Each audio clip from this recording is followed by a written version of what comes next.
Jangan lupa ya di-subscribe dan nyalakan lonceng notifikasinya. Ya, saya udah lepas ini ya, udah lepas masker ya. Jadi memang kita 1-2 hari ini akan memasuki tahun 2021. Namun kalau kita ke belakang flashback tahun 2020, sejak Desember memang dunia sudah dilanda oleh pandemi Covid. Dan memang di Indonesia itu baru bulan Maret itu mencuat, dan akhirnya memang banyak sekali warga masyarakat yang terpapar. Nah, dengan kondisi pandemi Covid dunia yang memang benar-benar menjalar ke seluruh dunia, khusus Indonesia, yang akhirnya memang membuat ekonomi Indonesia lumpuh. Tapi masyarakat masih bisa untuk mengatasi kelumpuhan itu dengan berdagang apa segala macam, sekalipun PSBB lockdown di daerah-daerah tertentu. Nah, dengan kejadian itu pun memang sangat juga kita sesalkan ada menteri yang memanfaatkan bansos untuk dikorup, yaitu Menteri Sosial. Sebelum Menteri Sosial ada lagi Menteri Kelautan yang memang kita anggap awalnya memang cukup bekerja dengan rencana-rencana baik. Ternyata kepercayaan yang diberikan oleh Presiden kepadanya, ke pundaknya, dimanfaatkan untuk hal-hal yang memang tidak bisa ditolerir. Dia melakukan korupsi. Nah, di akhir perjalanan tahun inilah kita dengar lagi masalah narkoba. Kemarin tertangkap 201 kg sabu-sabu, belum lagi yang lain-lain. Selebriti masih saja mereka tersandung oleh narkoba.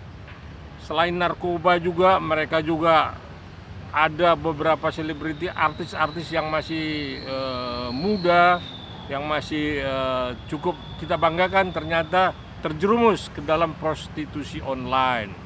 Artinya inilah dunia tahun 2020, banyak sekali hal-hal yang memang sangat-sangat memprihatinkan.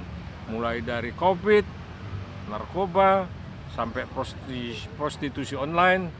Nah, terakhir memang kemarin kita juga masih dengar ada reshuffle di 6 menteri yang memang menduduki jabatan baru. Mudah-mudahan dengan menteri yang baru, beliau menteri-menteri baru ini bisa bekerja sama dan bisa memang mengikuti gerak langkahnya daripada Pak Jokowi yang memimpin dan didampingi oleh Pak Maruf Amin. Saya pikir itulah yang paling pokok. Kita berdoa bersama-sama, kita sujud kepada yang kuasa supaya memang tahun 2021 Indonesia keluar dari semua kemelut. Dan di akhir tahun yang baru kita dengar tadi siang, tanggal 30 Desember, 6 menteri yang dipimpin oleh Menko Polhukam mengumumkan pemberhentian, pencabutan izin FPI untuk beroperasi. Nah, ini artinya semua fenomena-fenomena yang memang berjalan di tahun 2020. Tahun 2020 segera kita tinggalkan. Kita menatap ke masa depan. Tahun 2021 mudah-mudahan Indonesia keluar dari kemelut pandemi, keluar dari semua persoalan ekonomi. Ekonomi bisa membaik, rakyat bisa menikmati, dan pengangguran bisa berkurang. Kemarin itu memang banyak sekali pengangguran, demo di mana-mana. Tetapi memang pemerintah tidak kehabisan akal.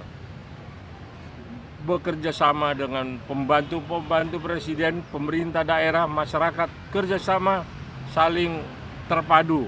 Akhirnya berangsur-angsur Indonesia bisa selamat sampai ke akhir tahun. Mudah-mudahan di tahun 2021 Indonesia bisa bangkit kembali dan ekonomi membaik. Itulah yang memang harapan kita masyarakat ini. Pak Jokowi tidak henti-hentinya 24 jam Pak Jokowi memonitor semua kegiatan pekerjaan pembantu-pembantunya.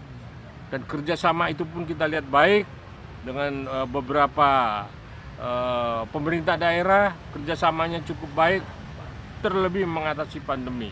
Saya pikir itulah yang paling pokok. Kita berdoa bersama-sama, kita sujud kepada yang kuasa supaya memang tahun 2021 Indonesia keluar dari semua kemelut.